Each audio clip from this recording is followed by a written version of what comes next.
Sean Penn. We'll kick off with America's most confused actor/activist. This is the man who praised Fidel Castro, hugged Hugo Chavez, and now thinks Trump is basically the Zodiac killer with better hair. It's a reasonable theory that Donald Trump is not unlike the spouse of someone who leaves him perhaps for another, who then murders their former partner because if they can't have her, nobody can.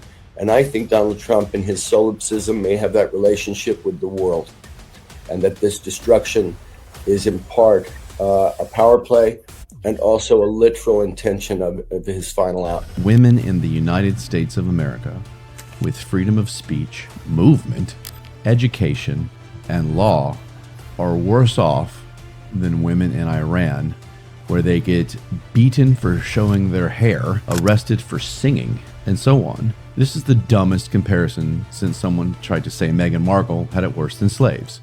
Find the colors, find the light.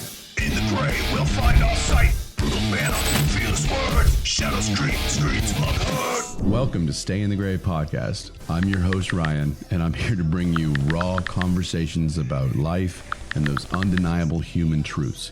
We dive into the chaos, one issue at a time, blending comedy, controversy, and the unexplainable. Get ready for transparent ideas straight from the gray areas where most answers are hiding. So stay curious, stay inquisitive, please stay laughing, stay in the gray. Come check it out. We'll see you there. All right, hey guys, we're back with They Really Said That. And every day, I feel like I could do a 4-hour show every day about these people.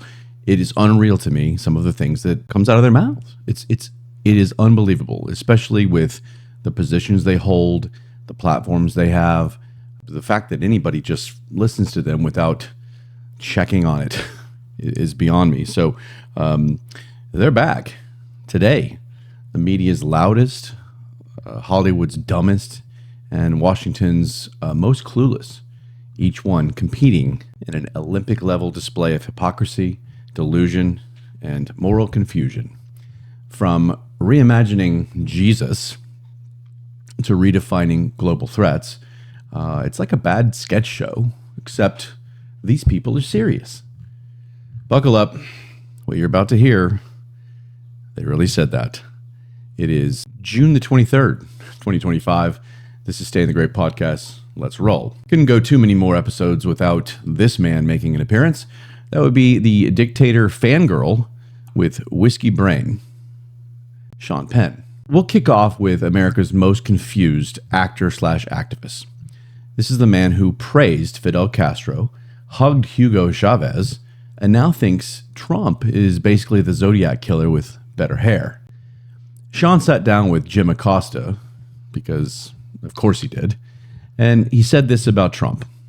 No build-up needed, just listen to this. It's a reasonable theory that Donald Trump is not unlike the spouse of someone who leaves him perhaps for another, who then murders their former partner because if they can't have her, nobody can. And I think Donald Trump in his solipsism may have that relationship with the world, and that this destruction is in part a power play and also a literal intention of his final act. You think he'll try to stay on? I think he might try to destroy the world before he ages out of life. Wow. You heard that right. According to Sean, Trump isn't just a bad guy. He literally is the murderous spouse who tries to destroy the world. That's a cool story, bruh. Coming from the same guy who sipped mojitos with Chavez and cried for Castro. Probably has a t-shirt that says communism is misunderstood. This is the exact kind of projection you get from washed up elites who make their bourbon breath foreign policy experience. He's saying that Trump might literally end the world, but he has no receipts. What's the body count, Sean? What war did Trump start? You can argue that the Iran bombing is war, but it's not. That's a whole different conversation. But what makes you think that he craves destruction? What press did he jail? What oil industry did he nationalize and drive into the dirt? And by the way, Sean, if you're going to lecture America about aging presidents, maybe get a ring light. You look like a retired cigarette, like someone fished you out of the Castro tribute ashtray in a storm. We're only one clip in, and the bars are already subterranean. But don't worry, Colbert's on deck. Stephen Colbert. Double shot of dumbassery. That's my word. If anybody hasn't trademarked it yet, I will be doing so. Colbert, whose job apparently is to clap for bad ideas while wearing a suit, he sat down with Cynthia Erivo, who is apparently playing Jesus this summer in a Hollywood Bowl production of Jesus Christ Superstar. There are only 3 shows, which is fitting, because that's about how long this train wreck deserves to exist. Check this out. I'm so excited that in August you're going to be playing Jesus. That's right. In Jesus Christ Superstar at the Hollywood Bowl. That's right, yeah. At the Hollywood Bowl. Yeah. First woman to play Jesus in a major production. Long overdue. I've said for years I'd love to see a woman in that part. Long overdue. Can you imagine the crowd at this thing? Patchouli, nose rings, someone yelling "Free Palestine" during the crucifixion scene. The soundtrack, and this is not a joke, is expected to be titled Jesus Christ Superstar. She has risen. Really. She has risen. Are we just done with biology now? Are we the same people screaming, "Trust the science," when it's about masks? Suddenly, they go full interpretive dance when it comes to chromosomes. If you want to make Jesus female, just to be edgy, then go ahead. But at least be honest and call the album what it is. Jesus Christ Superstar, Taylor's Edition. If you want to cast a lesbian pop singer with a messiah complex, just license the right to Tegan and Sarah and call it a night. I couldn't leave Stephen Colbert without mentioning this as well. If you're not content with him rewriting the Gospels, Colbert also decided to weigh in on Florida's Stand Your Ground laws, claiming they now mean, get this, you can shoot ICE agents because of that law. And you heard that right. Basically, if you feel threatened by immigration law, stand your ground means open season. This is not satire anymore. It's delusion with cue cards. Imagine telling your audience that it's now legal to shoot federal law enforcement agents while acting like you and your crowd are the sane ones. This is dangerous. Small-brained audience that listens to you, some of them may feel like, oh yeah, you're right. This makes sense. Used to joke about ICE raids on Colbert. Now they're fantasizing about them ending in a body count. So just to recap with Stephen, Jesus is a woman now. He's happy. We should all clap. And ICE is fair game for bullets. Clap? And Stephen Colbert still thinks he's smarter than you, which he's not. All right. I don't know why I do this. It gets me all riled up, but let's keep going. How about Dumb and Dumber all in one? Tim Walz. Tim Walz thinks he's a wartime VP pick. Tough, steady, moral compass and all that. But this is the same guy who let Minneapolis burn while he curled up in the fetal position behind a podium. He's not a leader. He's a background character in a riot he pretended wasn't happening in his own city. In this clip that I'm going to play you, Timmy suggests that what the world needs right now, amid war tension, nuclear threats, etc., is a neutral moral arbitrator. His suggestion? Here you go. I truly worry now. Iran has to retaliate in their mind, I'm sure. And now, who is the voice in the world that can negotiate some type of agreement in this? Who holds the moral authority? who holds the ability to do that, because we are not seen as a neutral actor. And we maybe never were. I don't want to tell anybody that. I think there's a lot of people that say you always leaned one way in this, but I think there was at least an attempt to be somewhat of the arbitrator in this. We saw President Carter do it. Now I ask who that is. And I mean, consistently over and over again, we're going to have to face the reality. It might be the Chinese. And that goes against everything they say they're trying to do. Oh, goodness. Wow. China. You heard him. Not Switzerland. Not the UN. Not a panel of kindergartners with crayons. Fucking China. So let's get this straight. We're ignoring the country that gave the world COVID, TikTok surveillance, and a social credit system that would make Stalin jealous because Trump's too harsh on Iran. Trump has literally been the only president in decades to not start a war. He stayed neutral on Ukraine, Russia. He tried to broker peace in the Middle East.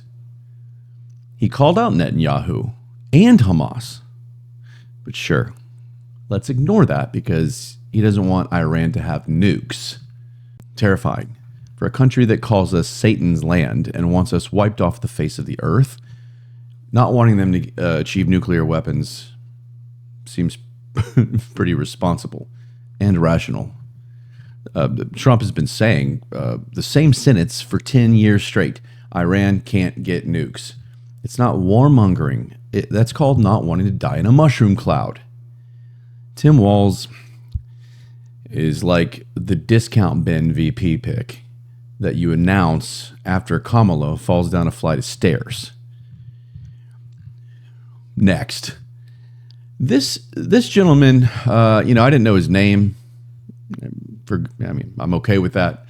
Meet, I believe it's Jory. It may be Yory. I don't know, but Jory Rand, ABC's top field correspondent in the absolutely clueless department. He watched people riot, loot, and torch the city, Los Angeles, and he described it like a block party with extra matches. Check this out. Large group of people. It could turn very volatile if you move law enforcement in there in the wrong way and turn what is just a bunch of people having fun watching cars burn into a massive confrontation and altercation between officers and demonstrators. Demonstrators, just like all the others, you heard it right. I did not alter the video in any way. He's saying it's not violent, it's not dangerous, it's not criminal, it's fun. According to Yory, chaos is just vibes now. I'm sure the business owners whose shops were gutted really appreciated the festival atmosphere. Maybe the next time ABC can pass out s'mores while the squad car melts. What a stupid take. And let's talk about who's having fun. The looters are having fun. The anarchists are having fun. The ones filming TikToks in front of burning dumpsters like it's Coachella for sociopaths. They're having fun. But ask the families of the injured officers. Ask the mom whose son was jumped in the parking lot for wearing the wrong fucking hat. Ask the cops ducking bricks and firebombs. They're not having fun. They're watching the country rot while clowns like Yory call it a social event. This is what Trump derangement syndrome looks like. Everything's fine as long as it's not MAGA. Looters are activists. Arson is protest. And apparently watching America burn is fun, as long as you're doing it from the right political side. I'm preparing for the next contestant in these victim games, Jasmine Crockett, queen of the race bait Olympics. Every time Jasmine Crockett opens her mouth, a neuron loses its will to live. She's not trying to make a point. She's just fighting for screen time. Like it's a competition for the most delusional soundbite of the week. This is no different. Listen here. Kamala Harris, light years ahead of Donald Trump as it relates to qualifications, as it relates to her overall resume, and as it relates to the fact that she was a lot younger. Everybody said that they wanted to get rid of Joe Biden because he was too old. Then you had a younger, qualified, non-felon felon candidate, and somehow the people still chose the old white man. All right, let's talk about it, Jasmine. You're telling us that Kamala Harris, the same one who dropped out of the 2020 primary before Iowa even happened, is more qualified than a former president of the United States with 4 years of international, economic, and executive receipts. Light years ahead? Kamala couldn't even explain what her job was in interviews. Do you remember the Venn diagram? We do.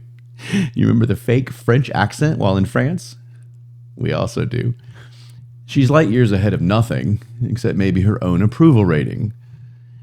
No, Jasmine, it's not about age. It's about the fact that Joe Biden forgets where he is in the middle of sentences. He could be 50 and people would still be worried if he couldn't name the state he's in. Trump is old, yes, but he still has the energy to rally for 3 hours straight and roast every global leader from memory. Biden reads stage directions and says, "End of quote." There's a difference between the two. And don't throw out Donald Trump's one or two blunders that he's made. I make them, we all do. And just when you think that Jasmine might say something based in reality, here comes the identity politics. America still chose the old white man. Yes, we did. Because Kamala is so unlikable, even her own party didn't want her. You lost to the old white man twice. Maybe take the hint. Jasmine Crockett is what happens when a TikTok comment section becomes self-aware. She's not there to legislate. She's there to perform. And this performance, it flopped harder than Kamala's cackle at a NATO summit. If you haven't seen that video, please go watch it. It's worth it. Here we go. A repeat contestant. I can't stop. I mean, I should just do a show about this show. Here we go. Whoopi Goldberg from The View. Or as I like to call it, the island of uninformed opinions, where logic goes to die and emotional nonsense gets a standing ovation. Here's Whoopi. Yeah, I think it's very different to live in the United States in 2025 than it is to live in Iran. Not if you're black. Not for everybody. Not if you're black. Guys, don't go to Tehran. Do not anyone at this table should go to Tehran. Let me tell you about being in this country. This is the greatest country in the world. But, yeah, I know that. And we all know that. But every day, we are worried. Do we have to be worried about our kids? Are our kids going to get shot because they're running through somebody's neighborhood? They are not big deals, and I don't mean to say they're not big deals to you, because that's not women, what I meant. And they are not doing well there either. They are not doing well in Iran. They are not educated. They cannot have property. They cannot leave them.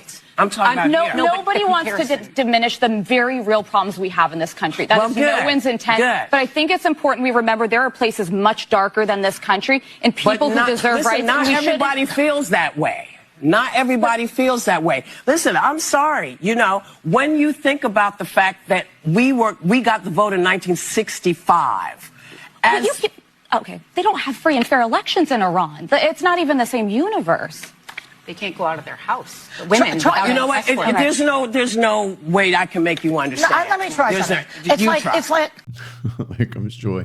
That's when you've lost. There's no way I can make you understand. So this lovely woman who deals with them way better than I could brings up that it's more horrific for women to live in Iran than in the U.S. in 2025. And Whoopi immediately says, "Not if you're black." Pause. Breathe. Let that marinate in stupid for a second. You mean to tell me that women in the United States of America, with freedom of speech, movement, education, and law, are worse off than women in Iran, where they get beaten for showing their hair, arrested for singing, and so on? This is the dumbest comparison since someone tried to say Meghan Markle had it worse than slaves. Women in Iran are fighting for the right to show their face. And Whoopi's over here mad because someone made her wait in line at Whole Foods. She says that black moms are worried that their kids will be shot. Yeah, by other black kids in cities run by Democrats who treat crime like a community art project. Do you want to solve that, Whoopi? Talk about school choice, fatherless homes, gang crime, DAs who won't prosecute, or the fact that your party kneecaps every cop that tries to fix it. The two panelists try to bring Whoopi back to earth, mentioning Iran's actual brutality. You know, forced hijabs, morality police, women stoned for adultery. But Whoopi doubles down. She says, not to everybody, when someone calls America the best country on earth, and that other countries are darker. Whoopi, in all fairness, did say that the United States was the best country on earth. You could have fooled me. You're literally saying that not everybody feels like the U.S. isn't a dark place to be. Then go. I think you're one of the ones that said you wanted to go. Go. Seriously. Hey, here's a 1-month challenge from Stay in the Gray podcast, Whoopi. Go. No makeup, no bodyguard, no teleprompter. Go for 1 month. Hang out in Tehran before you're begging for Joy Behar's dumbass to explain your next move. But you won't do it. You want to bitch and play victim card from your mansion and all the millions that you've made, that this country allowed you to make. Well, and of all people, this was the glorious ending to this segment. Not all is bad. Let's talk about the man himself, Arnold Schwarzenegger. He paid a visit to The View. He and Trump don't get along very well. They had an apprentice spat about ratings. And The View thought they had the former Republican governor of California on the ropes because of that. When he was asked about being an immigrant himself and what it was like watching ICE carry out their job, this was his response. Glorious. Check it out. And so I just think the world of the great kind of a history that we have with immigrants in America. But the key thing also is at the same time that we got to do things legal. That is the important thing, you know. So you got to do things legal. And those people that are doing illegal things in America and that are foreigners, they are not smart. Because when you come to America, you're a guest. And you have to behave like a guest. Like when I go to someone's house and I'm a guest, then I will do everything I can to keep things clean and to make my bed and to do everything that is the right thing to do rather than committing a crime or being abusive or something like that. I had to zoom in there on Sonny Hostin's hand. Did you hear him all clench as soon as he said they have to do legal? They were like, oh no. The View sets a new record daily for most delusional panel in America. It's like a group chat with no adults, no Wi-Fi, and no idea how the real world works. Whoopi, you're not oppressed. You're just addicted to pretending that you are. Arnold came on there, and you thought you were going to get a different answer. Sonny Hostin, with her hand there, tried her best to either stop him from talking altogether or to interject without letting him speak. That's what they do. Arnold said it plain. If you watch the rest of the interview, he basically says, hey, you're a guest here in this country. You're invited here. You don't come here and bite the hand that feeds you. And everybody here, when he arrived as an immigrant the right way, embraced him, which is what we all want to do. And look what happened. Arnold became a huge fixture in our country's culture. Watching Joy and Sonny and Whoopi cringe right there was totally worth it, and I hope you enjoyed it as well. Before we close, I need to mention this, and this goes for anyone who's like-minded to this person. We're going to talk about this man right here. Let me introduce you to Akili, I believe is how you say it. He's a man so brave and so bold that he marched straight up to a podium at a Black Lives Matter grassroots event. He didn't want change, not justice, but personal checks or cash. He said the following: if you're white and you support BLM, where's your check? This man is standing in the middle of an empty street that you just saw, holding a poster that screams reparations now, like he's on the brink of a civil rights breakthrough. In 2025, armed with a hoodie and a guilt trip. Let me be crystal clear. Akili, you don't get a single penny from me. You don't get to guilt trip people into paying your bills, you lazy piece of shit. You don't get to pretend that handouts equal healing, because this is what you sound like. I believe in justice as long as it comes with a Venmo request. Grow up, be better, be something other than a professional victim. You want reparations? Try getting a job. You want to make a difference? Stop begging and start building. Because real civil rights leaders fought for freedom and opportunity, not for funds and handouts. And if this is what the modern BLM movement has become, a parade of lazy demands, then let me say it plain. You don't want equality. You want a payout, and you're using this as a reason for it. You're not getting a damn dime from me, and I guarantee you're not going to get a damn dime from anybody else with a brain. This has to stop. Roll up the sign, Akili, take it home, pay yourself, and shove it up your ass. Just needed to make sure that everybody understands that. This has got to stop. You are not owed a damn thing. You have been given every opportunity in the last 50 years to be pushed to the top. Only a very, very small percentage have taken advantage of it. The rest should too. Demand accountability and be better. So, to close, let's talk about the Grievance Games award ceremony. You didn't know they were competing, did you? The gold medal today goes to Jasmine Crockett for claiming Kamala Harris is light years more qualified than the guy who's already been president. She wins a deluxe trophy shaped like a brain, completely unused, of course, and a year's supply of tissues to cry over her own race-baiting script. The silver medal today, Sean Penn, for declaring that Trump will destroy the world, while himself praising Castro and hugging Chavez. Sean wins a lifetime subscription to Dictator Digest, so he can take a long, sober look at what happens when Marlboro smoke replaces brain cells.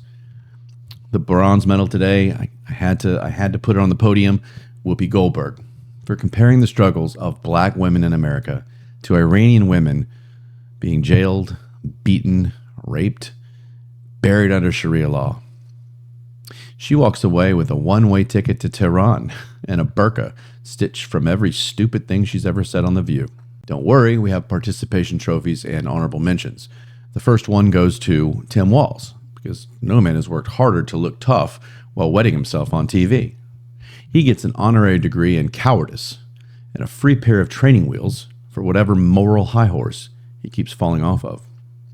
The Lifetime Achievement Award today, in hypocrisy, goes to Stephen Colbert. A female Jesus and stand your ground laws somehow meaning you can shoot ICE officers. Congratulations, Colbert. You're not a comedian anymore. You're a walking parody of your own monologue. Special recognition has to go to Akili, the reparations guy.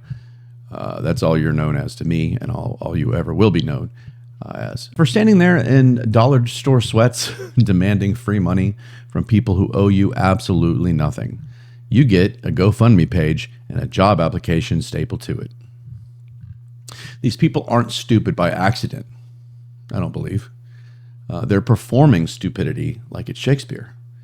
Because when truth dies, the loudest clown gets the mic.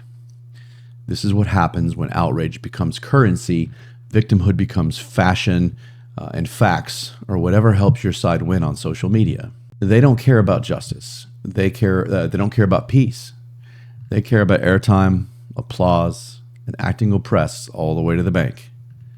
So if you're still sane and still grounded and still willing to call this to call the circus what it is, stay in the gray with me. Let's do this together. Everyone else, you can take your trophy and cry into it because you've earned it. Like and subscribe and follow and comment, all of these things. I know there are a lot of people that agree with me and a lot of people that use a platform like this to vent and to call these people out, and they deserve it. Try and fit this show in. I think you'll enjoy it. I love doing what I do, and I love talking to all of you that interact. And I think that's why we're seeing a spread, is because of people who are like-minded to us, like-minded to me, not only doing shows like this and spreading their word, but all of us kind of coming together in a group and saying, come on. I try and stay in the gray, hence the name of the show. And it's very hard to do sometimes with the things that people say. If you insist on coming to me with some stupidity from the right on this level, I'm willing to call it out, because I don't want the other side to basically get a free pass. That's not what I'm here to do. But I tell you what, all the people that competed today, it's just on and on and on and on. And it's unbelievable, because they feel like this methodology has gotten them somewhere. And I'm still trying to figure out where, because if anything, their approval rating numbers just continue to plummet. And there's no denying that.